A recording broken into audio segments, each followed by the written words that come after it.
ठीक है, मैं तो आपको कह रहा हूं कि 1990 में, एक बात मेरी इमरान सुने ना, 1990 में इंडिया हमसे 4 गुना था, आज इंडिया हमसे 10.5 गुना हो गया। इन 30 सालों में तमाम लोगों को, तमाम पार्टियों को मौका मिला, उसमें फौजी हुकूमतें भी आई, काफ लीग भी आई, पीटीआई भी आई, मुस्लिम लीग भी बनी, पीटीआई भी अब हुकूमत कर रही है। हम क्यों नहीं बताते कि हम लोगों की बात तो कर नहीं रहे, हम नहीं दे रहे, लोगों को फैसिलिटेट नहीं कर रहे, हम बहुत नीचे चले गए। हर जो चीज़ आती है उसमें हमारा दर्जा दुनिया के 170-80वें मुल्क में आ जाता है, तो लेकिन हम मानने को तैयार नहीं है। जब तक हम सब मिल के नहीं बैठेंगे, पहले दिन से चार्टर ऑफ इकॉनमी की बात करते थे, मैंने कहा शुरू से ही, अभी भी उसके बगैर मिल के सिर्फ ये अखलाकी तौर पे भी और मईशत के तौर पे हमने अगर मुल्क को आगे नहीं, तो इस तरह तो देखे ना, कोई जीत जाएगा कोई हार जाएगा और एक गलत बयानी आपस में जारी रहेगी।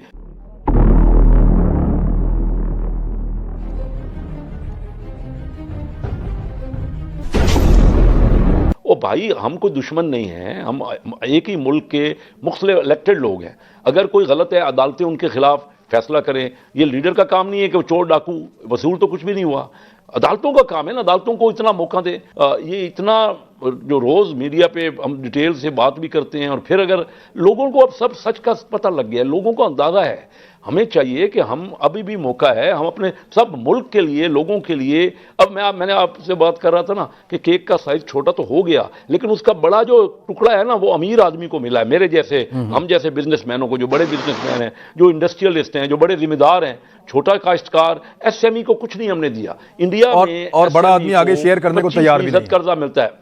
ठीक है। और हाँ जी, और वो मतलब मैं इमरान एक फिक्रा सुन लीजिए, इंडिया में या बांग्लादेश में, इंडिया में कर्जा, जो टोटल कर्जा है उसका 25% एसएमई, स्मॉल और मीडियम साइज को मिलता है, इंटरप्राइज को कर्जा मिलता है। बांग्लादेश में 18% मिलता है। हमारे कुल कर्जे का, ये स्टेट बैंक की फिगर है जो मैं आपको दे रहा हूं, हमारे 100 में से कुल कर्जे का 7%, 7% जो लाखों लोग हैं, जो 90% हमारा बिजनेस है वो एसएमई पे मुंसलिक है, उसको सिर्फ 7% कर्जा मिलता है, और 93% कर्जा उन बंदों, उन थोड़े से चंद जो बड़े बड़े इंडस्ट्रियलिस्ट हैं उनको मिलता है। जो अच्छा एक्सपोर्ट, ये कहते हैं ना, एक्सपोर्ट बढ़ गई, दूसरी तरफ से काटन की इंपोर्ट बढ़ गई। टेक्सटाइल की अगर एक्सपोर्ट बढ़ी है और काटन की इंपोर्ट, काटन हुई नहीं हमारे यहाँ, हम सारी काटन इंपोर्ट कर रहे हैं। अब क्यों नहीं बोलते? सदाकतवादी बड़े समझदार आदमी हैं, ये मुझे सुनाते रहे, हम सब ये मामला बड़ा सीरियस है, देखिए, और ये लगातार हो रहा है। बैलेंस ऑफ पेमेंट अच्छा हो गया। अब बैलेंस ऑफ पेमेंट क्या हुआ? पेमेंट क्या हुआ? कैसे शेख साहब, ये जो कॉटन वाला मामला है ना, ये जो कॉटन वाला मामला है, ये शुगर माफिया उसके लिए रिस्पॉन्सिबल है।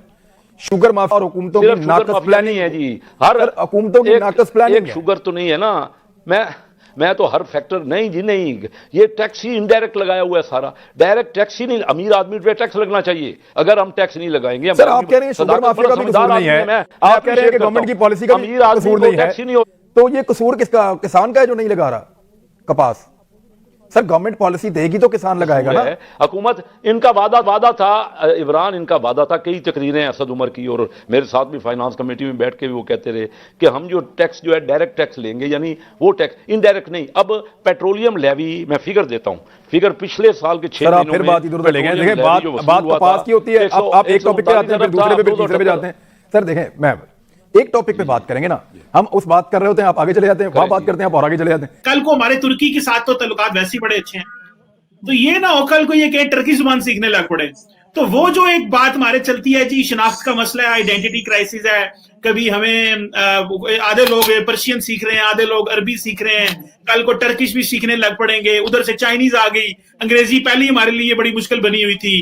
तो ये बेचारे हमारे बच्चों के बारे में, वैसे तो तालीम के मैंने हवाले से सुना है कि बच्चे की जो तालीम है उसकी मादरी जुबान में होनी चाहिए। तो मैं पाकिस्तान में बहुत सारे लोगों को जानता हूं, बल्कि एक बहुत हाई लेवल के एक ब्यूरोक्रेट थे, तो उन्होंने मुझे एक दफा कहा, उन्होंने कहा यार मैं पश्तून हूं, तो मैं करता क्या हूं कि मैं सोचता पश्तो में हूं, फिर मैं उसको उर्दू में ट्रांसलेट करता हूं, फिर उसको मैं इंग्लिश में बोलता हूं, तो it takes me lot of time. Same is with us, हम पंजाबी हैं, हमारी पहली जुबान, मादरी जुबान तो पंजाबी है, हम पहले पंजाबी में सोचते हैं, फिर उसको उर्दू में करते हैं, फिर उसको अंग्रेजी में करते हैं, तो ये कल को हम टर्किश भी सीखने लग पड़ेंगे। तो ये इतना कंफ्यूज करना क्या सही है कि चाइनीज भी सीखो, अरबी भी सीखो, टर्किश भी सीखो, जो है वो फ्रेंच भी सीखो, इंग्लिश भी सीखो, और अपनी जुबान का कोई नहीं है। साड़ी पंजाबी साढ़े को बोलती जाती है, पंजाबी लोग बोलने शर्म होती है, कहते बिस्ती होगी, पंजाबी ना बोलो बेटा। बच्चे जब बाहर बोलते हैं, कितने गंदे बच्चे पंजाबी बोलते हैं। तो ये कॉम्प्लेक्स है, कल को टर्किश में तो नहीं चले जाएंगे। सर कुछ पता नहीं, हो सकता है जा भी सकते हैं टर्किश के ऊपर, लेकिन लैंग्वेजेस सीखने में कोई बुराई नहीं है। अगर कोई सीखना चाहे तो अरेबिक भी सीख सकता है, वो हिंदी भी सीख सकता है, वो टर्किश भी सीख सकता है। लेकिन आपको ये देखना है कि अगर आपने बाकी दुनिया के साथ डील करना है तो वो कौन सी लैंग्वेजेस समझती हैं।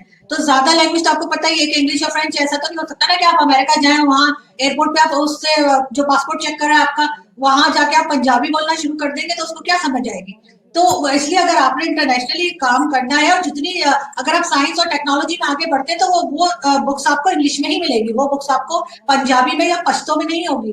तो आपको अगर आगे जाना है और पाकिस्तान को आगे लेके जाना है तो इन चीजों को देखना होगा। ये कहना कि जी मदर लैंग्वेज है तो इस वजह से ऐसा हो और बच्चे एम्बैरेस हो, नहीं, बच्चे क्यों एम्बैरेस हो। अगर घर के अंदर और फैमिली में वो लैंग्वेज बोली जा रही है तो बोले, उसमें तो कोई हर्ज नहीं है। हम तो फौरन ही हर चीज के ऊपर हम एतराज शुरू कर देते हैं, लेकिन मेरा ख्याल है इतना ज्यादा लोगों को नोटिस नहीं करना चाहिए, और जो बोलना है आप बोलें। लेकिन अगर आप इंटरनेशनल लेवल पे अपने स्टूडेंट्स को लेके जाएंगे, अपने लोगों को लेके जाएंगे, अपने पार्लियामेंटेरियंस को लेके जाएंगे या किसी भी XYZ को, तो वो वहां पे जाके स्पीच तो उसको अपनी ही जबान में करनी है ना, कि इंग्लिश में करनी है, ना कि अपनी जबान में करनी है। जाहिर है उसको इंग्लिश में ही करनी है ताकि ज्यादा से ज्यादा लोग समझ सके।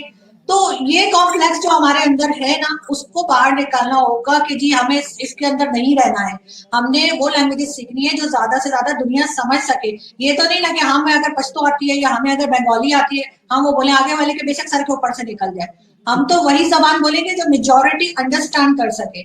तो यही बात है। बाकी तो हम लोग कॉम्प्लेक्स के बारे में, हम तो अगर हमारे कोई हिंदी के वर्ड यूज करे, जबकि आपको खुद पता है कि उर्दू जो है वो मिक्सचर है, उसमें अरबिक भी है, पर्शियन भी है, हिंदी भी है, संस्कृत भी है। लेकिन अगर हम कोई वर्ड खास हिंदी का इस्तेमाल कर दें, अगर किसी की फैमिली में बोली जाती है कुछ, तो बहुत यहाँ पे टॉन्ट किया जाता है कि तो हिंदी बोल रही है, हिंदी क्यों बोला। मैंने एक दो दफा डिबेट में गई तो मैंने कह दिया कि आपके देश में ही होता, हमारे देश में। यहाँ पे लोग मेरे पीछे शुरू हो गए, देश क्यों बोला तुमने, मुल्क बोलना चाहिए था। मैंने कहा चढ़ गए। तो वो यहाँ पे तो इस तरह के हम लोग कॉम्प्लेक्स के बारे में लोग हैं। और मेरा ख्याल है कि जो हमने जबानों का हशर किया, तो वो जो अंग्रेज छोड़ के गए थे ना 200 साल बाद, वो भी शायद अपनी जबान का जो हमने उनकी जैसे कहते हैं ना चटनी बना दी होगी इंग्लिश की, इस वजह से वो भाग गए होंगे छोड़कर बड़े सकी, वरना तो जाने वाले थे नहीं। हाँ, ये तो चीजें हैं। वैसे भी जो बड़े जुबानें हैं जैसे पर्शियन है, ईरानी है, तो वो क्या करते हैं कि वो ज्यादातर जो लिटरेचर लिखा जाता है मुख्तलिफ जुबानों में, इंग्लिश में, फ्रेंच में, जर्मन में, जो कि ट्रांसलेट आज तक नहीं हुआ अरबी में, उसको वो ट्रांसलेट कर लेते हैं अपनी जुबान में, ताकि अपने लोगों को, बच्चों को, आने वाली नस्लों को पढ़ाया जा सके। सो इसके ऊपर फोकस किया जाना चाहिए कि हम ट्रांसलेट करें उन चीजों को अपनी जुबान में, ताकि लोगों को बल्कि मुझे याद है कि हमारे जो बच्चे मैट्रिक में जो फिजिक्स और केमिस्ट्री उर्दू में पढ़ते थे, और जब फर्स्ट ईयर सेकंड ईयर में जाते थे अंग्रेजी में पढ़ते थे, तो मुझे बड़ा दुख होता था कि हमने अपने बच्चों के साथ, अपनी मुस्तकबिल की नस्लों के साथ बड़ा जुल्म किया है, ये उनको 2-2, 3-3 जुबानों के ऊपर लगा के। नहीं, आप मुझे ये बताए ना चीमा साहब कि अगर किसी ने ऑक्सफोर्ड में पढ़ना हो, या किसी ने साइंटिस्ट बनना हो, किसी ने पायलट बनना हो, वो सारी चीजें तो इंग्लिश में है। आप अगर इंग्लिश ही नहीं पढ़ाएंगे अपने बच्चों को, और आप उन्हें कहेंगे कि अरबिक पढ़ लो, तो वो बुक्स अरबिक में तो नहीं है। अगर आप मिसाइल्स बना रहे हैं, आप न्यूक्लियर एसिड्स बना रहे हैं, आप कुछ भी काम कर रहे हैं, आप इवन वैक्सीन, अगर कोरोना वैक्सीन बना रहे हैं, तो वो भी अरबिक में नहीं है। उसके लिए भी आपको इंग्लिश में पढ़ना पड़ेगा। अगर आप मेडिकल डॉक्टर बनना चाहते हैं तो वो सारी बुक्स मेडिसिन की जो है वो सबकी सब बुक्स इंग्लिश में है। तो मुझे समझ नहीं आती कि ये एक ऐसी लैंग्वेज बीच में लेकर आना कि जी क्योंकि जी कुरान अरबिक में था तो हमें, बहुत से लोगों ने इंग्लिश में भी कुरान को पढ़ा है। असल चीज तो ये है कि आपको उसका मतलब समझ में आए कि क्या लिखा है, और उसके बाद आप उसको फॉलो करें, तो वो तो कोई ऐसी चीज नहीं है। लेकिन जबरदस्ती में सिर्फ जो अरब कंट्रीज है उन्हें इम्प्रेस करने के लिए हम जाके उनके साथ अरबिक में भी बात करेंगे ना, तो उन्होंने बिठाना हमें वो नीचे फ्लोर पर ही है, चाहे जो मर्जी हो जाए। वो कहे अच्छा ठीक है पाकिस्तानी हो, चलो उधर निकलो इधर से। नहीं, वैसे मैडम ये तो कर रही है, ये आप नहीं, यही होगा, ज्यादती नहीं कर सकते, बिल्कुल सही बता रही। अच्छा सुनो, चैनल को सब्सक्राइब करो, उसके बाद घंटी बजा देना ताकि अगली वीडियो आपसे मिस ना हो पाए। Thank you.